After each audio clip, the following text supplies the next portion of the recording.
غفور الذي خلق سبع سماوات طباقا ما ترى في خلق الرحمن من تفاوت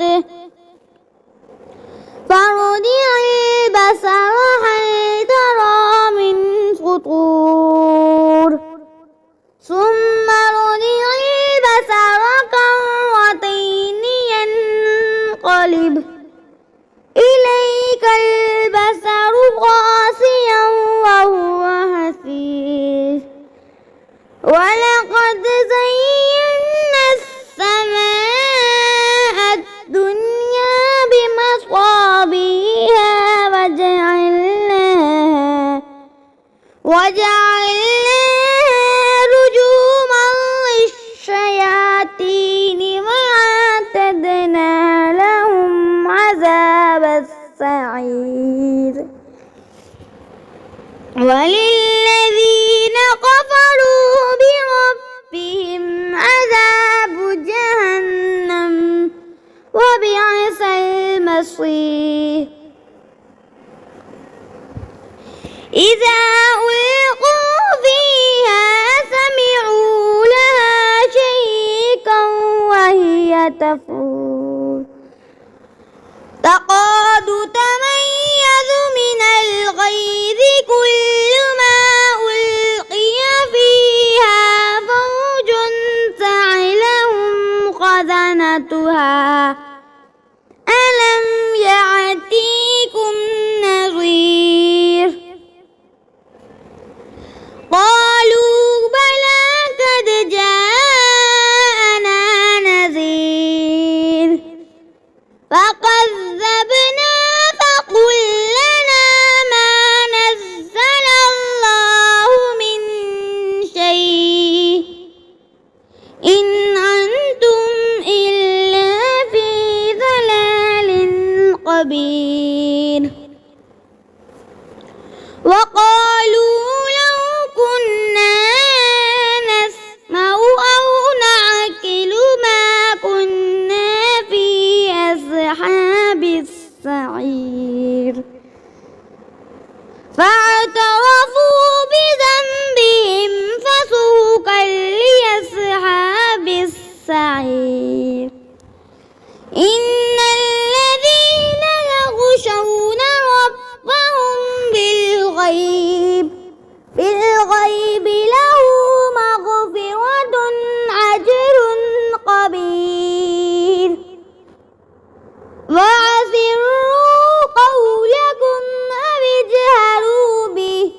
مستقيم